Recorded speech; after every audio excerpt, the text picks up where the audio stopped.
Mis amados hermanos, continuamos entonces con el estudio de nuestra Confesión de Fe Bautista de Londres de 1689 y estamos posicionados en el capítulo 11 de nuestra confesión, que habla acerca de la doctrina de la justificación.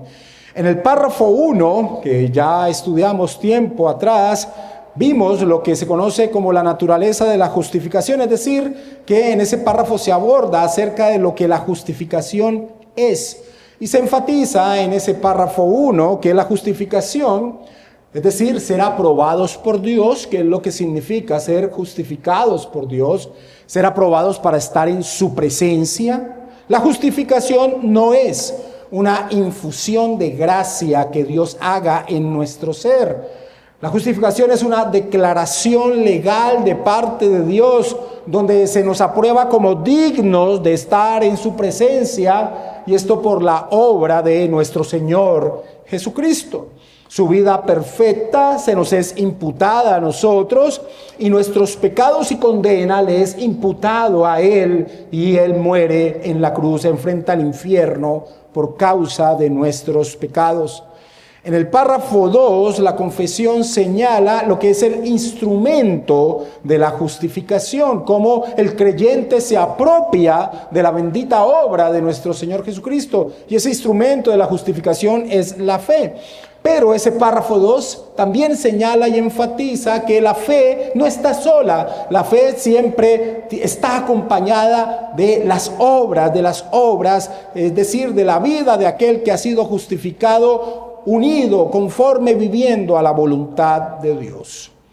La semana anterior vimos el párrafo 3, que le coloqué por título La gloria divina de la justificación, donde se expone lo pleno, lo real, lo completo de la obra de nuestro Señor Jesucristo, mostrando que todo fue un acto de gracia de parte de Dios, lo cual nos lleva a glorificar a Dios. Eso es lo que vimos a través del párrafo 3. Y en la noche de hoy estudiaremos el párrafo 4, que le he colocado por subtítulo La justificación en sus etapas histórica-redentiva. La justificación en sus etapas histórico-redentivo. Así que por favor, si tienes la confesión ahí de fe en tu mano, si no tienes confesión de fe, puedes levantar la mano para que un hermano pueda traerte una confesión de fe. Vamos a leer el párrafo 4 de este capítulo 11 acerca de la justificación. El párrafo 4 dice: Dios, desde la eternidad, decretó justificar a todos los elegidos, y en el cumplimiento del tiempo, Cristo murió por sus pecados y resucitó para su justificación. No obstante, los elegidos no son justificados personalmente hasta que el Espíritu Santo, a su debido tiempo, les aplica a Cristo actualmente.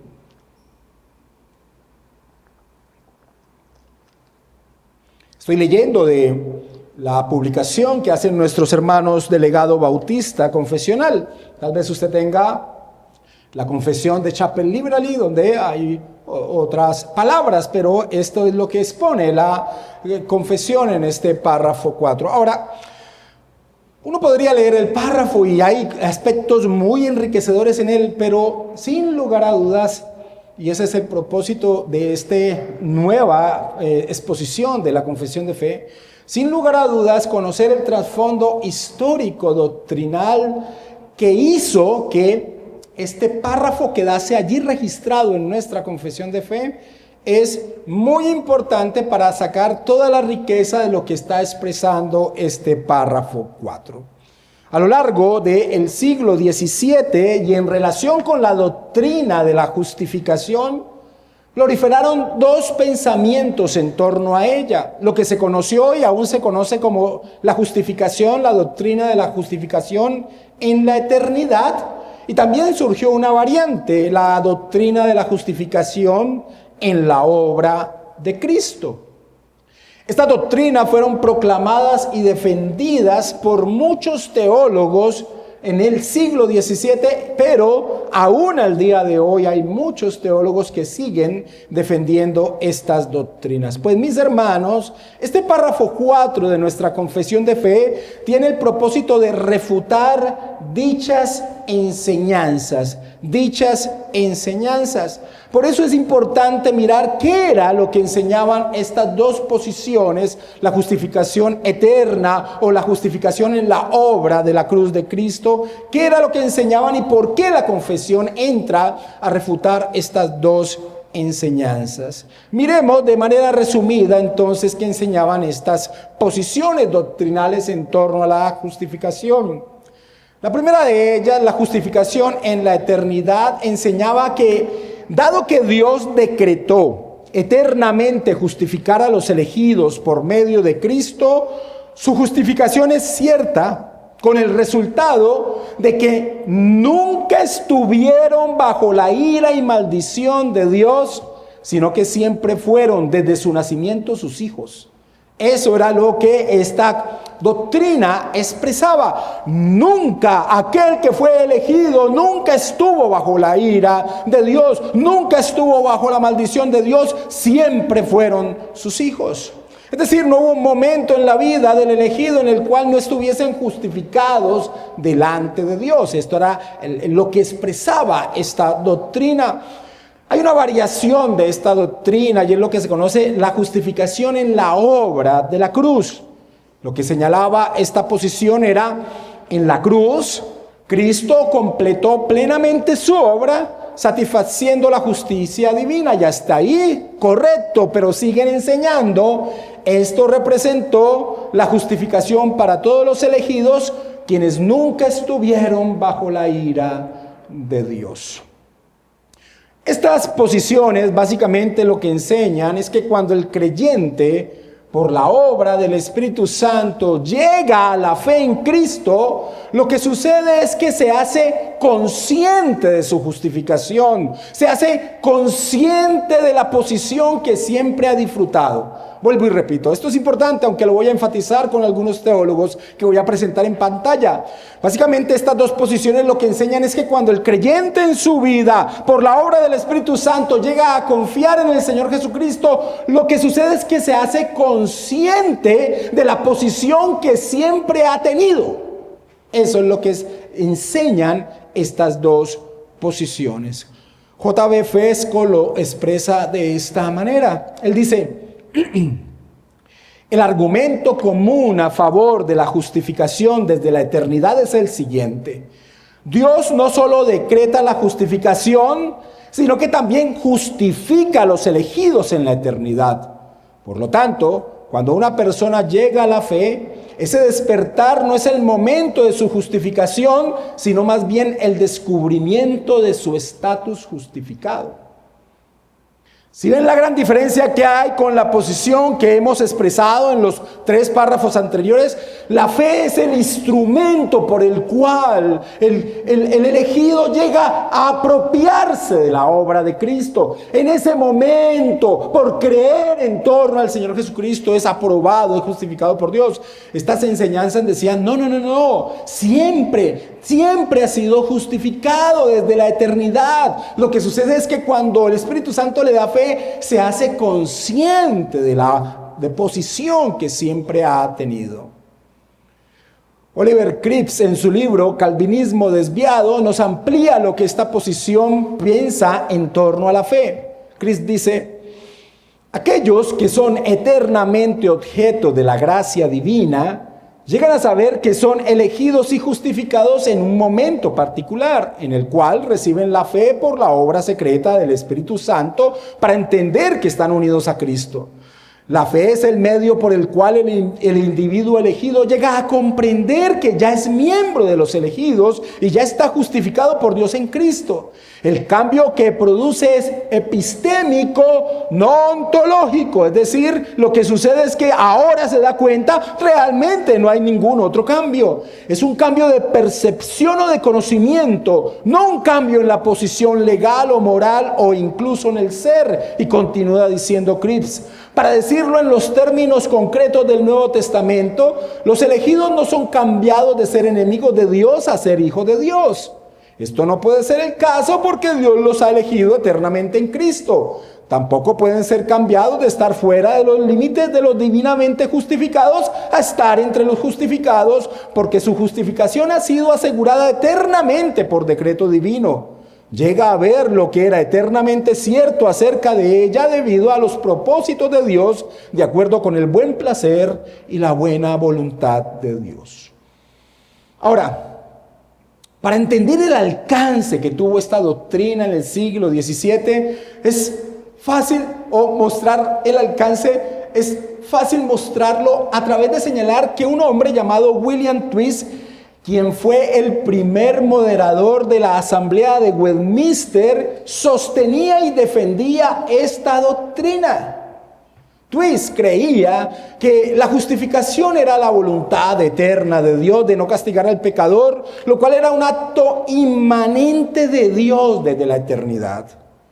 Dado que Dios decretó desde la eternidad justificar a los pecadores mediante la obra de Cristo, la justificación por la fe no significaba que una persona no fuera justificada hasta que ejerciera la fe, sino que fue justificado por causa de Cristo eternamente.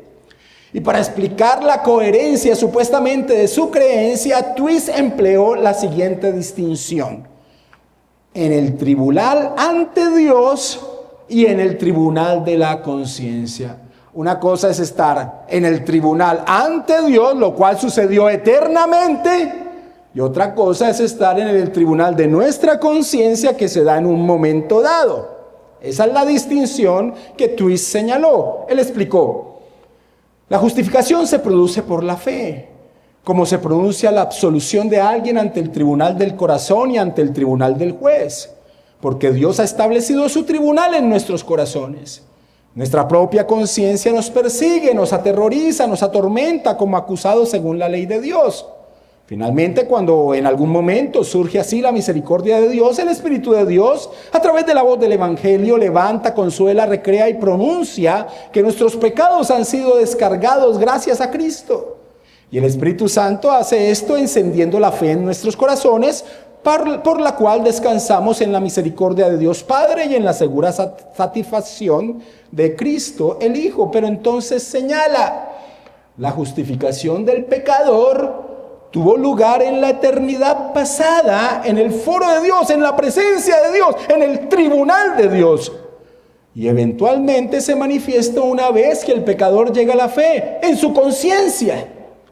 Por lo tanto, la justificación del pecador ya ha tenido lugar, pero luego el justificado es consciente de su estado justificado a través de la fe. Eso es el punto que se señalaba en torno a hacer esta distinción de la justificación eterna. Eternamente hemos sido justificados.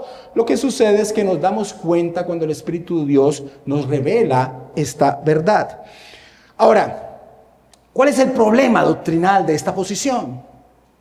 ¿Cuál era el problema que había en torno a esta posición? Bueno, el problema es que esa no es la manera en que las Escrituras nos enseñan en torno a la justificación. Esa no es la manera en que la Escritura nos habla en torno a la justificación. David Dixon, ya hemos utilizado a David Dixon, yo creo que en todas las enseñanzas en su obra del siglo XVII, refutando esta exposición, pues defiende escrituralmente por qué se tiene que refutar esta posición. Y lo primero que señala Dixon es que todos los justificados han sido extraños y enemigos de Dios e hijos de ira antes de ser justificados, lo cual no cabe dentro de la doctrina de la justificación eterna. Recuerda que la doctrina de la justificación eterna dice que nunca fueron enemigos de Dios, siempre fueron justificados por Dios. Eso así no nos habla la Escritura. Y eso es lo primero que señala Dixon. Él escoge, por ejemplo, Efesios capítulo 2, versículo 3. Allí el apóstol Pablo dice: entre los cuales también todos nosotros vivimos en otro tiempo en los deseos de nuestra carne, haciendo la voluntad de la carne y de los pensamientos, y éramos por naturaleza hijos de ira, lo mismo que los demás. Es decir, de nuestro estado natural, cuando habla Pablo, éramos por naturaleza, es nuestro estado natural, es ser hijos de ira. Dios estaba airado con nosotros, estamos exiliados de la presencia de Dios. No, así no habla la Escritura en torno a una aprobación eterna. Otro pasaje que trae Dixon es 1 Corintios capítulo 6, versículos 10 y 11. Pablo dice allí: ni los ladrones, ni los ávaros, ni los borrachos, ni los maldicientes, ni los estafadores heredarán el reino de Dios. Y dice Pablo: y estos erais algunos, mas ya habéis sido lavados, ya habéis sido santificados, ya habéis sido justificados en el nombre del Señor Jesús y por el Espíritu de nuestro Dios. Es más, en Colosenses capítulo 1, versículo 21, que no lo tengo en pantalla y que quiero leer de Nueva Versión Internacional, Pablo dice: en otro tiempo ustedes, por su actitud y sus malas acciones, estaban alejados de Dios y eran sus enemigos, dice el apóstol Pablo en Colosenses capítulo 1, versículo 21. Así que no, esa no es la forma en que habla la Escritura, como bien lo expresa Mark Seiber. Las Escrituras aclaran que mientras uno continúa en la incredulidad, es acusado de culpa y expuesto a la ira. No se puede decir que aquellos que están condenados bajo la ira de Dios, bajo maldición e hijos de la ira, poseen el perdón y la aceptación de la justificación. Un segundo punto que expresa Dixon en torno a refutar bíblicamente esta posición es el hecho de que nadie está justificado hasta que crea en Cristo. El apóstol Pablo lo expresa así en Gálatas 2:16, sabiendo que el hombre no es justificado por las obras de la ley, sino por la fe de Jesucristo. Nosotros también hemos creído en Jesucristo para ser justificados por la fe de Cristo y no por las obras de la ley, por cuanto las obras de la ley nadie será justificado. Como bien lo señala Dixon, nadie es justificado hasta el momento en que cree en Cristo. Serber comenta: según la palabra de Dios, la fe antecede a la justificación. La fe por la cual los pecadores son justificados consiste en creer en Cristo para que puedan ser justificados, no en creer que ya están justificados.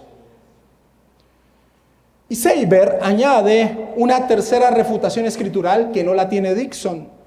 Seiber dice: Cristo puso el fundamento para nuestra justificación, pero era igualmente necesario que el Espíritu Santo regenerara nuestros corazones. Juan capítulo 3, versículos 5 al 6. El Señor Jesucristo le dice a Nicodemo: de cierto te digo que el que no naciere de agua y del Espíritu no puede entrar en el reino de Dios. Lo que es nacido de la carne, carne es, y lo que es nacido del Espíritu, espíritu es. También el Espíritu Santo tiene que crear o darnos la capacidad de colocar nuestra fe en la persona del Señor Jesucristo. Como dice Pablo en Efesios 2:8, la fe es un regalo divino. Porque por gracia sois salvos por medio de la fe, y esto no de vosotros, pues es don de Dios. También el Espíritu Santo debería impartirnos un conocimiento salvador acerca de Cristo, como lo dice Pablo en 1 Corintios 2:12.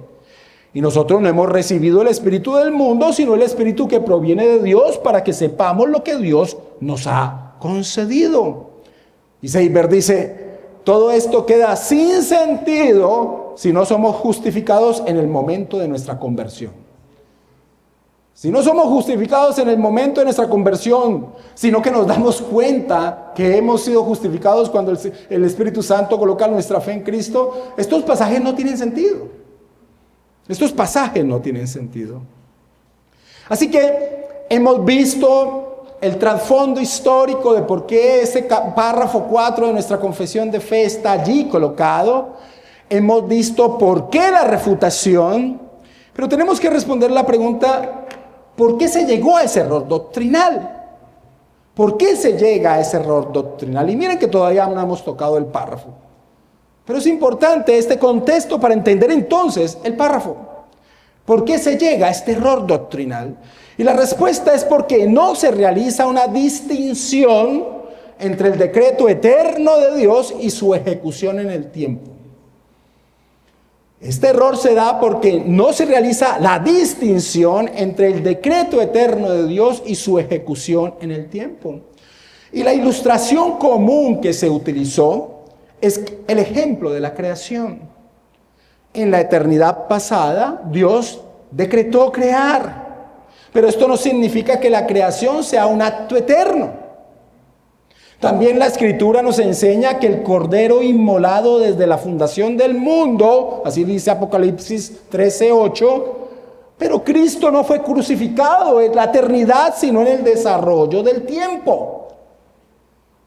Fesco expresa: los teólogos especifican que Dios ha decretado justificar a los elegidos, pero la decisión de justificar a los elegidos y la justificación real de una persona en el tiempo son cosas distintas, aunque conectadas, señala Fesco. Así que la refutación a esta posición ha sido clara, y lo ha sido incluso antes de que las confesiones de fe se redactaran.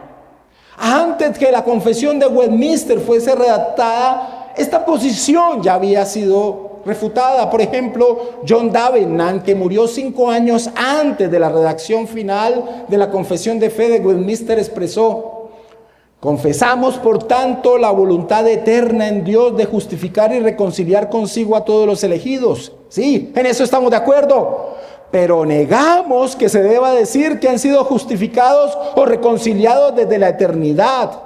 De la misma manera que reconocemos que hubo en Dios una voluntad eterna de crear el mundo, y sin embargo negamos que el mundo fue creado desde la eternidad.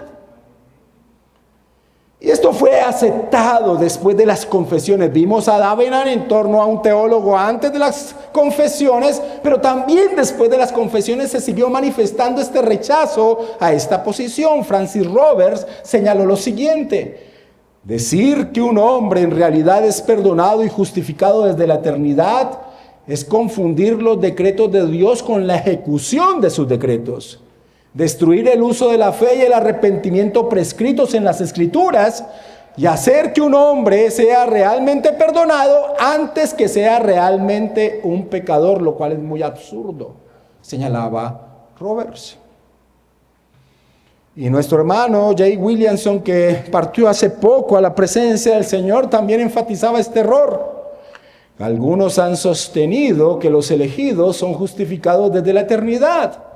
El error de este punto de vista está en que no distinguen entre el decreto o plan de Dios y la ejecución de ese decreto. Es verdad que Dios ha predeterminado la justificación de los elegidos, sin embargo no dice que Dios ya los justificó, ya los ha justificado. Si decimos que son justificados desde la eternidad, también podríamos decir que los elegidos ya son glorificados, aún levantados de la tumba. La justificación es un evento que ocurre en el tiempo tanto como la glorificación. De modo que debemos rechazar la noción de que los elegidos hayan sido justificados desde la eternidad. Y nuestro hermano bautista particular del siglo XVII, Benjamin Kish, de una forma vehemente e irónica señala: todos antes de estar en Cristo están bajo condenación, porque el Espíritu Santo con frecuencia atribuye nuestra justicia real o personal a la fe. Y dice: ¿alguien piensa que entiende este punto mejor que Pablo o los otros apóstoles? En relación a la manera en que nuestras Escrituras hablan del momento de nuestra justificación. Así que, hermanos, ese es el contexto histórico doctrinal del desarrollo de este párrafo 4 que vamos a estudiar, que expone nuestra confesión de fe. Allí, en ese párrafo 4, nuestra confesión de fe enfatiza, y esta palabra es importante, enfatiza la distinción en torno al desarrollo del plan de salvación en el tiempo. Enfatiza la distinción en torno al desarrollo del plan de salvación en el tiempo. Miremos, el párrafo 4 de nuestra confesión de fe inicia diciendo así: Dios desde toda la eternidad decretó justificar a todos los elegidos. Dios desde toda la eternidad decretó justificar a todos los elegidos. ¿Qué hace la confesión de fe aquí? Bueno, la confesión de fe aquí se centra en el pacto de redención, en el pacto de salvación, en el pacto salutis. Eso es lo que hace nuestra confesión. Se centra en el decreto eterno divino, en lo que aconteció antes que todo existiese, en el plan glorioso de redención. Allá se centra. Eso es lo que arranca diciendo nuestra confesión. Así que la confesión no niega el decreto de la justificación, lo expone. Y lo expone en torno al pacto de salvación, al pacto de redención, al pacto salutis. Thomas Goodwin es un personaje muy importante en el desarrollo de las tres confesiones. Y te voy a explicar por qué. Thomas Goodwin era un hermano congregacionalista del siglo XVII, pero fue miembro de la Asamblea de Westminster. Pero Thomas Goodwin, junto con John Owen y otros hermanos, también estuvieron como líderes de la redacción de la Declaración de Saboya. Y Thomas Goodwin, como lo vimos al inicio de toda esta serie nueva de exposiciones de nuestra confesión de fe, fue un apoyador de los bautistas particulares. Así que Thomas Goodwin es un personaje muy importante en torno al desarrollo de nuestras confesiones. Y Thomas Goodwin trata este tema, el tema de la justificación eterna, pero principalmente el tema del desarrollo de la justificación en torno al plan redentivo. Él lo trata en su libro sobre la justificación. Y escúchame, porque van a haber palabras de Goodwin que pronto llevan a confundir lo que él está expresando, como ha sucedido con otras personas que señalan que Goodwin de una forma u otra estaba apoyando la doctrina de la justificación eterna. No, Goodwin se va a centrar en realizar distinciones entre lo determinado por Dios y lo aplicado al elegido. Goodwin dice, por ejemplo, en torno a este inicio del párrafo 4. Entonces, fuimos justificados cuando fuimos elegidos por primera vez, aunque no en nuestras personas, sino en nuestra cabeza, Cristo, ya que le fueron dadas nuestras personas. Esto es solo el inicio, aunque sea un establecimiento para nosotros en toda la tenencia de la vida. Estoy convencido que Goodwin tiene una gran influencia en el desarrollo de este párrafo 4 que quedó registrado en las tres confesiones, en Westminster, en Saboya y en la segunda confesión de fe de Londres. Ahora, después de haberse centrado entonces en el acto eterno, en el pacto de salvación, nuestra confesión sigue diciendo, y en el cumplimiento del tiempo, Cristo murió por sus pecados y resucitó para su justificación. Aquí la confesión entonces pasa de abordar el pacto de salvación a abordar la historia de la salvación. La historia salutis. Es un párrafo glorioso. Pasa de abordar el pacto de salvación, el acto eterno, a la historia de la redención, a la historia de la salvación. Al momento histórico donde la segunda persona de la Trinidad se encarga, realiza su obra redentiva muriendo en la cruz. Goodwin expresa en torno a esta parte del párrafo: es un acto adicional de nuestra justificación que pasa de Dios hacia nosotros en Cristo, sobre el pago y cumplimiento de Cristo en su resurrección. Resucitó para nuestra justificación. Cuando Él fue justificado, también nosotros fuimos justificados en Él. Cuando Él ascendió, nosotros ascendimos con Él. Y por eso ahora se nos dice que nos sentamos con Él en los lugares celestiales. Y entonces, al leer estas palabras de Goodwin, alguien podría decir, bueno, Goodwin aquí está apoyando la justificación en la eternidad, o por lo menos en la justificación en la obra en la cruz. Pero quien así se exprese no ve el énfasis que hace sobre quién está recayendo la acción. Ya ha dicho que sobre la cabeza. Por eso inmediatamente señala en torno a lo que ha dicho hasta el momento. Estos dos actos de justificación están totalmente fuera de nosotros, actos inmanentes en Dios, y aunque nos conciernen y están para con nosotros, no son actos de Dios sobre nosotros, sino que existen en nuestra cabeza, señala Goodwin. En otras palabras, en la historia de la salvación, Cristo hace posible que podamos ser justificados. En la historia de la salvación, Cristo hace posible que podamos ser justificados. Aquellos que han sido elegidos eternamente. Mark Seiber hace una importante exégesis sobre Romanos capítulo 4, versículo 25, que es un texto, si tú tienes tu Biblia, puedes ir allí, que es un texto que muchos defensores de la justificación eterna utilizan. Romanos 4, 25, en nuestra versión Reina Valera, dice: el cual, hablando de nuestro Señor Jesucristo, fue entregado por nuestras transgresiones y resucitado para nuestra justificación. La traducción de Reina Valera parecería apoyar la posición de la justificación realizada en la obra de la cruz. Pero Seiber expone que la conjunción griega usada, la conjunción dia, para ser traducida, o como la traduce nuestra versión Reina Valera, por o para, puede ser traducida como causa o como a causa, como lo hace la Biblia textual, el cual fue entregado por causa de nuestros delitos y resucitado a causa de nuestra justificación.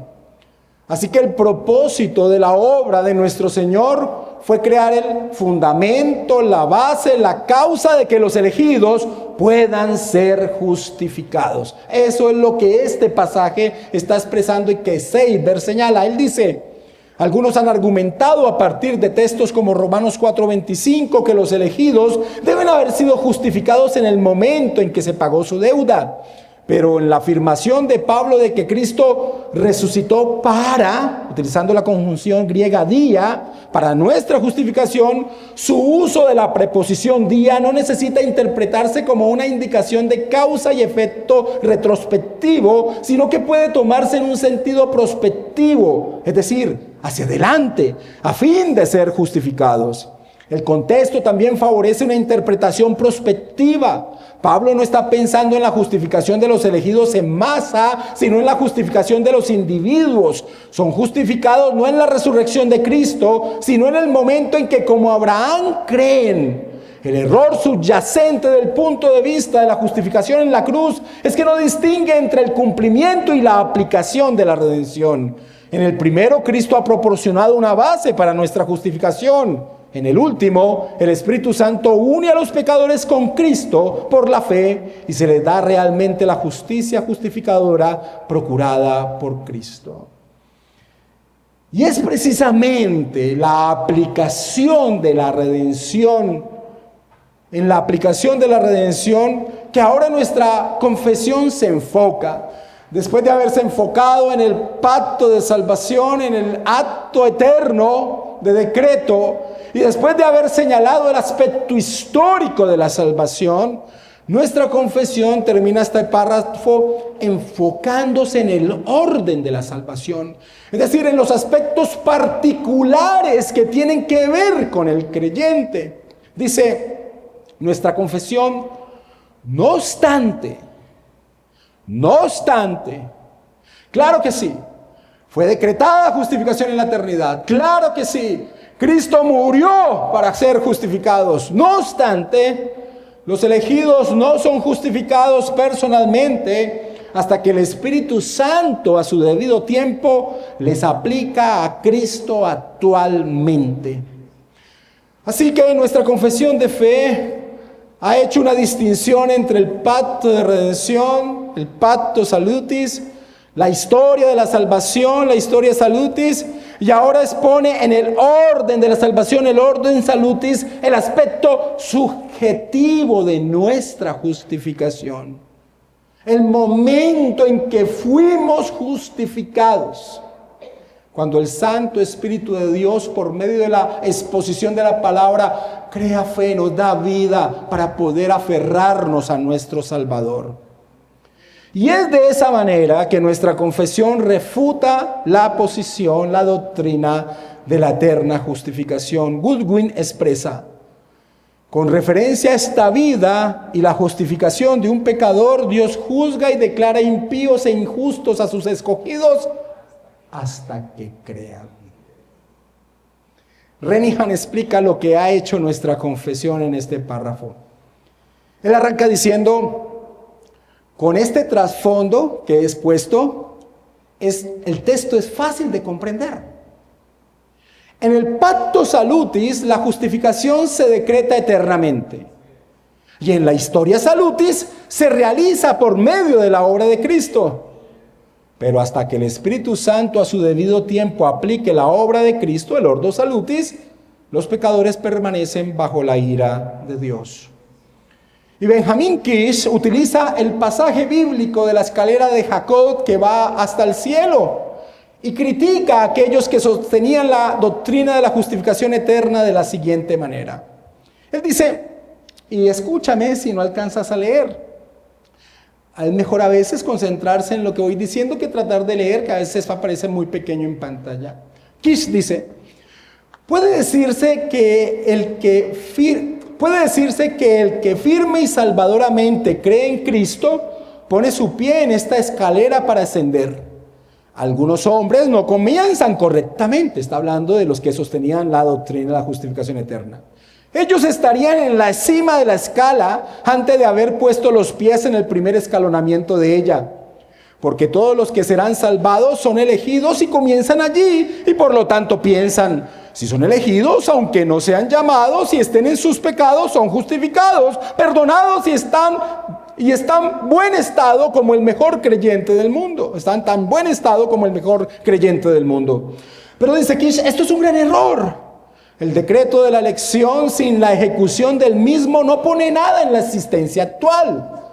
Dios decretó desde toda la eternidad crear el mundo, pero el mundo no fue por lo tanto desde la eternidad realmente creado. Y sigue diciendo, ninguno de los elegidos ya está realmente justificado y en un estado de vida hasta que por el Espíritu se unen a Él y así creen. Un hombre no puede estar muerto y vivo al mismo tiempo, o ser condenado y justificado, o ser un hijo del diablo y sin embargo un hijo de Dios.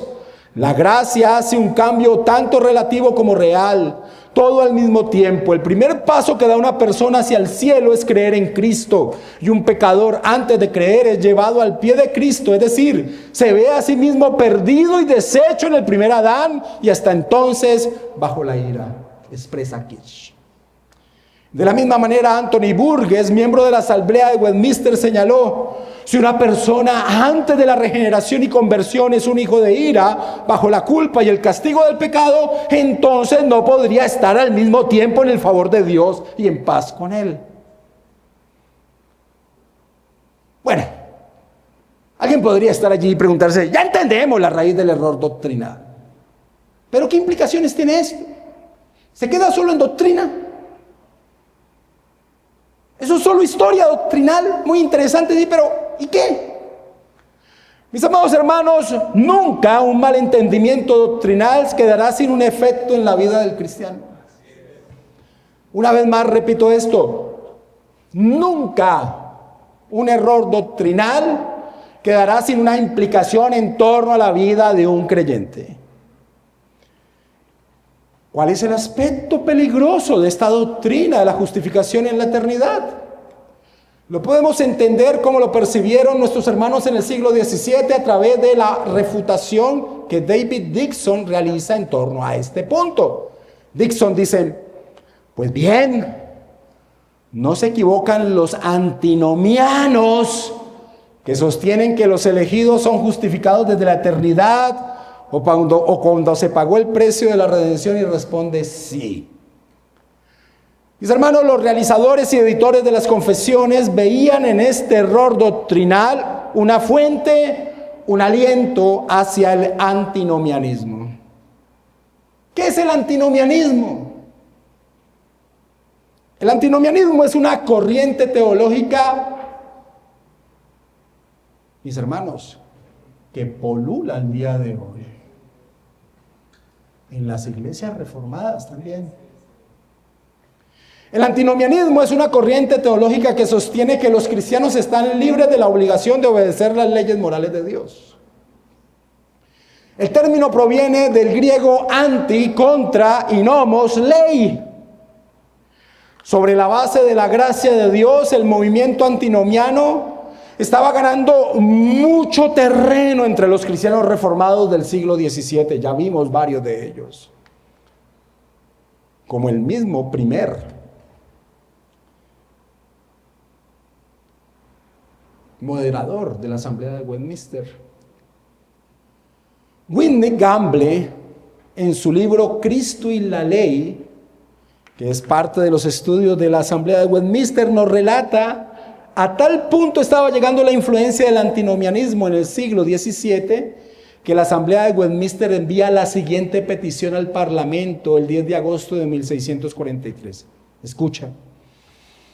La Asamblea le manda al Parlamento a decir: a menos que vuestra sabiduría y autoridad tomen algún curso rápido al respecto, ellos, hablando de los antinomianos, prontos atraerán a millones de almas a desechar toda la ley moral de Dios y pervertirán las doctrinas más fundamentales de la libre gracia, la justificación por la fe en Cristo y la santificación, y convertirán todo en confusión, habiendo ganado a muchas personas bien afectadas pero ignorantes para que abracen sus doctrinas perniciosas.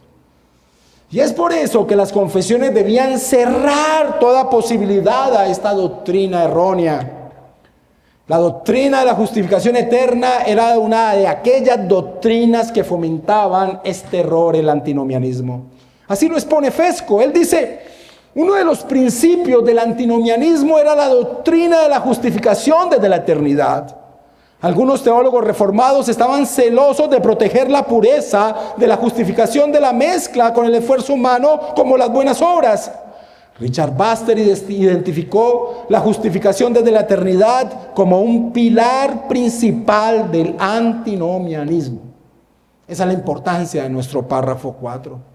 Thomas Watson expresa cómo la doctrina de la justificación desde la eternidad podría socavar la doctrina de la santificación con las siguientes palabras: la justificación es para aquellos que creen y se arrepienten.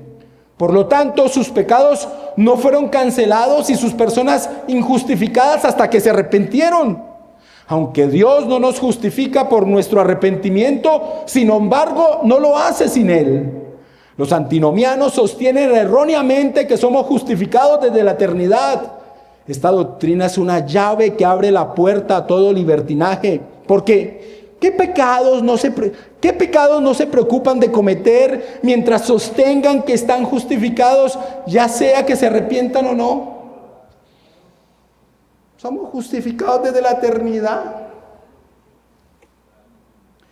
Un ejemplo de esto eran las enseñanzas de John Eaton y Tobias Christ, quienes fueron los más famosos antinomianos del siglo XVII. En su libro, El Panal de la Justificación Gratuita solo por Cristo, un título hermoso, pero enseñaban: Dios ya no puede ver el pecado de su pueblo justificado, y esto derivado precisamente de su teología de la justificación eterna.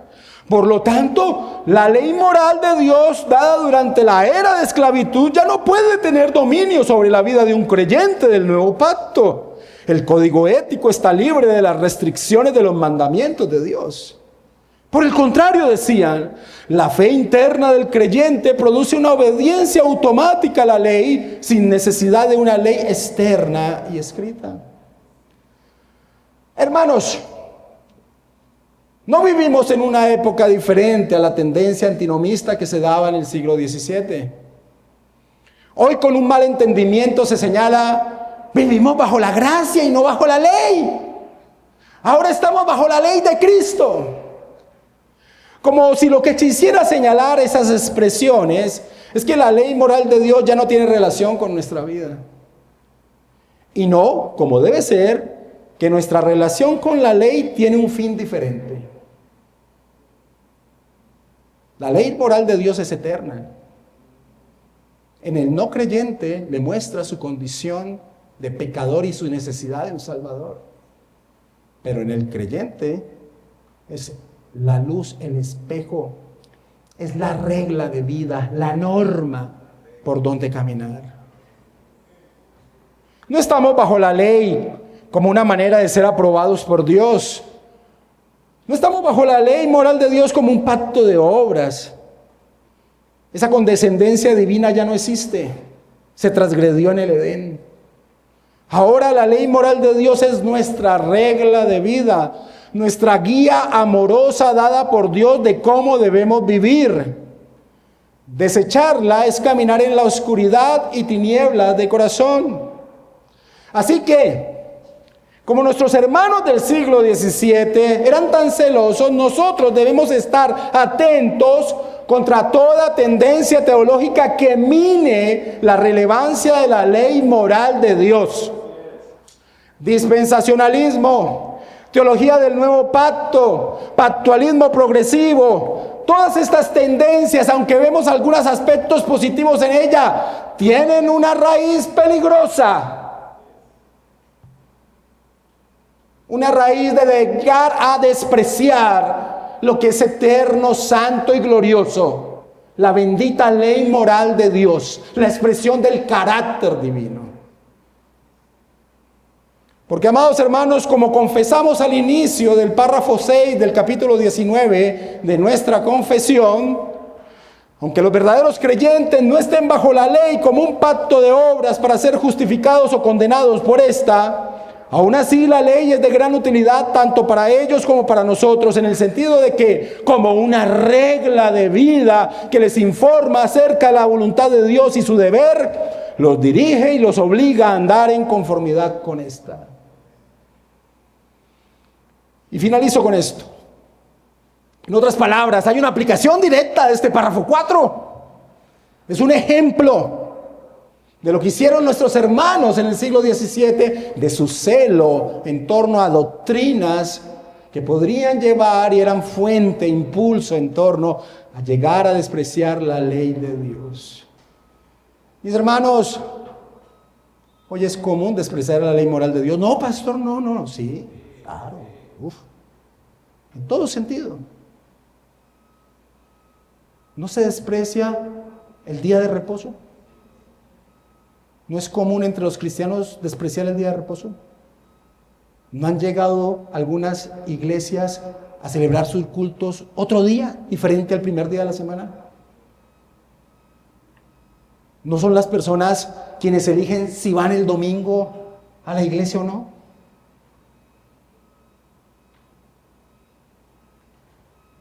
Quiero terminar con otra denuncia que se hizo en torno a esta doctrina, y es lo que se denunció por parte de un teólogo holandés del siglo anterior, Gerrit Berkouwer.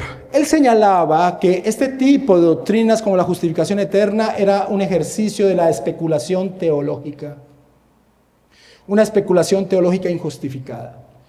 Nosotros debemos apegarnos a lo que la bendita palabra del Señor nos enseña, y como vimos, la refutación que presentó David Dixon o que presentó Mark Seiber es que la Escritura no habla así. Llegar a este tipo de doctrinas es especular doctrinalmente. Berkouwer señaló, este concepto de justificación eterna revela cómo una lógica especulativa puede invadir una proclamación bíblica de salvación y torturarla hasta hacerla irreconocible. La lógica de la doctrina finalmente se aleja de la realidad escritural y priva a la revelación divina de su significado único y salvífico y devalúa los caracteres históricos de la actividad de Dios. En esta perspectiva, la eternidad absorbe el significado del tiempo con la preocupación de que esta doctrina no puede hacer justicia a la forma histórica del dogma cristiano como la encarnación y la redención de Cristo. La realidad de la justificación en el tiempo nunca debe ser pasada por alto a través de una corriente especulativa de pensamiento acerca de la eternidad, señaló Berkouwer. Así que, mis hermanos, también este aspecto nos enseña, centrados en torno a lo que la Escritura nos expone. Los actos eternos de Dios nominan la responsabilidad del hombre que señala la Escritura.